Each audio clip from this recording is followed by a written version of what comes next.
देखो जरा आगे, आपके पास 3 तरीके से आप पता कर सकते हो चुंबकीय क्षेत्र की दिशा। 2 तो ये है, तीसरा भी समझा देता हूं मैं। और ये सिर्फ ऐसे नहीं है, ये कौन से किसी चीज का रहता है ना, थम्सअप का प्रचार नहीं कर रहा है ये। अच्छा ये लड़के का आते, लड़की का, लड़के का है। अच्छा अब ये किसका हाथ है बताओ, अब बताओ किसका हाथ है।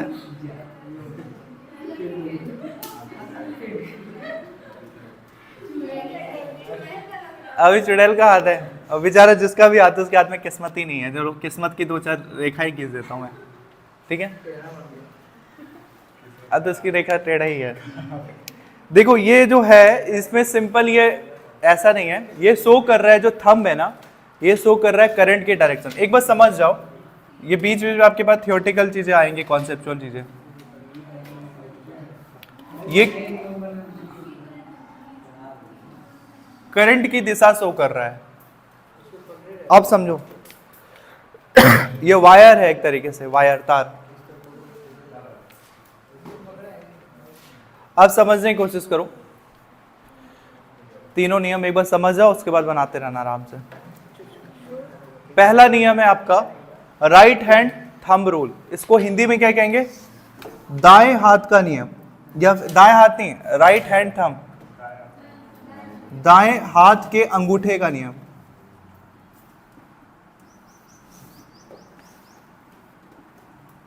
अंगूठे का नियम, नियम सिंपल सा है। अच्छा ये नियम क्यों ज्ञात कर रहे हैं, किस चीज का नियम है ये, चुंबक विद्युत क्षेत्र का, चुंबकीय क्षेत्र की दिशा। देखो आपको ना किसी तार में धारा प्रवाहित हो रही है, आपको उस तार में प्रवाहित धारा के कारण चुंबकीय क्षेत्र की दिशा कैलकुलेट करना है। माना ये वायर है, वायर में करंट प्रवाहित किस तरफ हो रही है, सपोज ऊपर की तरफ हो रही है, सपोज दैट, आप देख लो किस दिशा में हो रही है, ऊपर की तरफ। और आपको पता करना है कि इसमें चुंबकीय क्षेत्र कहाँ कैसे बनेगा। तो सिंपल है, दाएं हाथ लो अपना, मतलब किसी और का नहीं, दाएं हाथ लो, अंगूठे को ऐसे रखो, हाथ को ऐसे पकड़ो जैसे ये थंब है, इस तरह से, ठीक है। आपका जो थंब होगा वो करंट के डायरेक्शन में, और जो आपकी फिंगर्स कर्ल हो रही है, कर्ल हो रही है मतलब मुड़ रही हैं, जिस दिशा में मुड़ रही हैं वो चुंबकीय क्षेत्र की दिशा है। इसका मतलब करंट जब ऊपर बहता है तो चुंबकीय क्षेत्र देखो बाहर से, बाहर की तरफ आ रहा है, और बाहर से किस तरफ आता है, अंदर की तरफ। जैसे आपकी फिंगर मुड़ रही है, ऐसे करोगे, अब ये देखो ये आपकी तरफ आ रहा है, इसका मतलब बाहर आ रहा है चुंबकीय क्षेत्र, और बाहर आकर के कहां की तरफ मुड़ता है, अंदर की तरफ। अगर यही करंट नीचे की तरफ बह रहा हो तो यही दाएं हाथ को आप किस तरफ, ऐसे कर लो। अब देखो करंट बाहर नहीं आ रहा है, हमारी फिंगर्स अंदर की तरफ है, बाहर की तरफ है, हमारी फिंगर, कौन सी फिंगर्स देख रहे हो, इसे कहते हैं फिंगर्स। ये ऐसे है तो हमारी फिंगर्स किस तरफ जा रही है, अंदर की तरफ कर्ल हो रही है ना, बाहर की तरफ तुम्हें कहां से दिख रहा है, ऐसे। और ऐसे में है तो किस तरफ आ रही है फिंगर्स, बाहर की तरफ आके कर्ल हो रही है। तो आपको करंट की डायरेक्शन अगर शो करना है, ऐसे न्यूमेरिकल्स बनते हैं, न्यूमेरिकल बना देंगे, लास्ट में लिख देंगे करंट की दिशा क्या है, बाहर की तरफ या अंदर की तरफ। तो ये पहला रूल सिंपल समझ गए, ठीक है। सेकंड वाला रूल है Maxwell's screw rule. Maxwell scientist का नाम है, ठीक है, साइंटिस्ट का नेम है यहाँ पे, क्रिकेटर नहीं। मैक्सवेल के स्क्रू मतलब होता है पेंच, तो इसको हिंदी में कह देंगे मैक्सवेल के पेंच का नियम, के स्क्रू को क्या कहते हैं, पेंच, मैक्सवेल के पेंच का नियम। ये भी सिंपल कहता है, आप किसी स्क्रू को जैसे खोलते हो उसी दिशा में आपकी क्या होगी, चुंबकीय क्षेत्र की दिशा होगी, ठीक है। कैसे खोलते हैं स्क्रू को, कभी खोला है स्क्रू,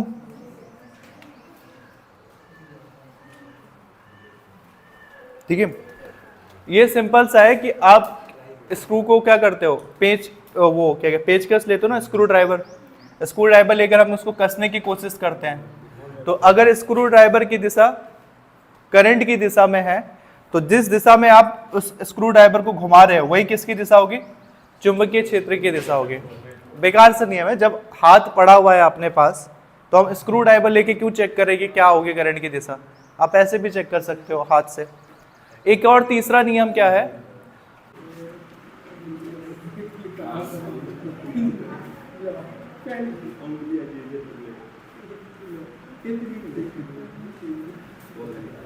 हथेली मतलब क्या होता है? हाथ।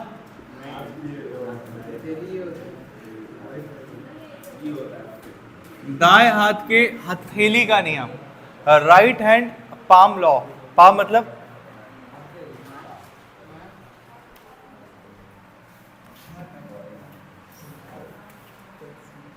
दाएं हाथ के हथेली का नियम।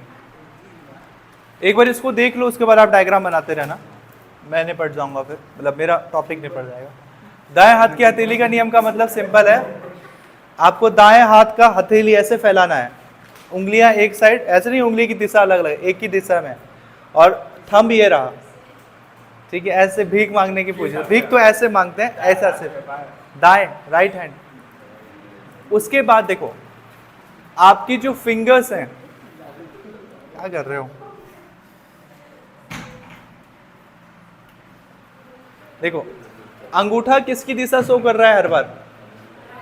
धारा की दिशा। तो धारा की दिशा में अंगूठे को ले जाओ, ठीक है। ये अगर करंट है, ये अगर तार है और तार में धारा इस साइड बह रहा है, इस साइड, तो ये लेकर के आ गए हम अंगूठे को ऐसे, इसको इसके ऊपर रख दो। उसके बाद जो हथेली होगा ना, हथेली की दिशा किस तरफ जा रही है, ऊपर या नीचे? तो ये चुंबकीय क्षेत्र की दिशा को दिखाएगा कि चुंबकीय क्षेत्र अभी किस साइड लग रहा है, ऊपर की तरफ लग रहा है। और यदि यही धारा पीछे की तरफ आ रही हो ऐसे में, तो आप इसको ऐसे करोगे, तब चुंबकीय क्षेत्र किस तरफ इंपोज हो रहा है? नीचे की तरफ इंपोज हो रहा है। तो बस हथेली के दिशा के अनुसार, मतलब अंगूठे की दिशा में ये रखना है, हथेली ऊपर की तरफ जा रहा है तो चुंबकीय क्षेत्र ऊपर की तरफ लगेगा, और ये नीचे की तरफ आ रहा है तो चुंबकीय क्षेत्र नीचे की तरफ आरोपित होगा। इसी को कहते हैं राइट हैंड पाम लॉ, नहीं कह सकते, रूल कहेंगे, राइट हैंड पाम रूल। अगर हो गया है तो हेडिंग लिख दो, दाएं हाथ की हथेली का नियम।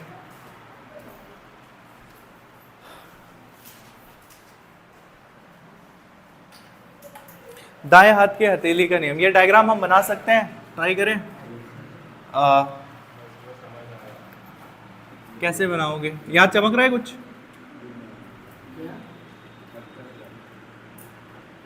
कितनी उंगलियां होती है हमारी? 4 ही होती है ना? हाँ, 11 होती है, 6 होती है,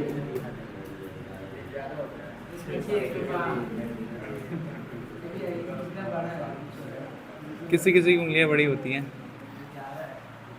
ऐसे होती है। अब उसके एक ही बड़ा, सब छोटा है।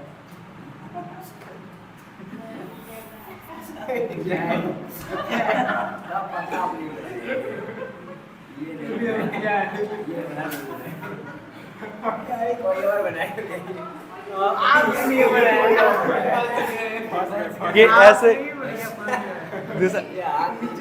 अभी मेरा, मैं बहुत अच्छा डायग्राम बनाता हूँ, अभी मेरा मूड नहीं है बनाने का, ठीक है? नीचे से क्या है ऐसे, ठीक है। बस उसका फोटो लगा देंगे वीडियो में कहीं से। ये तो मैंने बनाया, तो मैं सीसीटीवी का रिकॉर्डिंग दिखा दूंगा। देखो ये है सबूत, 3:50 देखो कौन डायग्राम बना रहा है अभी। वो मैंने ही बनाया है ये वाला, ठीक है। ये देखो कौन बना रहा है ये डायग्राम। अच्छा एक्टिंग कर रहा हूँ, अच्छा मुझे पता था जैसे कि कोई देखेगा रिकॉर्डिंग में एक्टिंग करूंगा।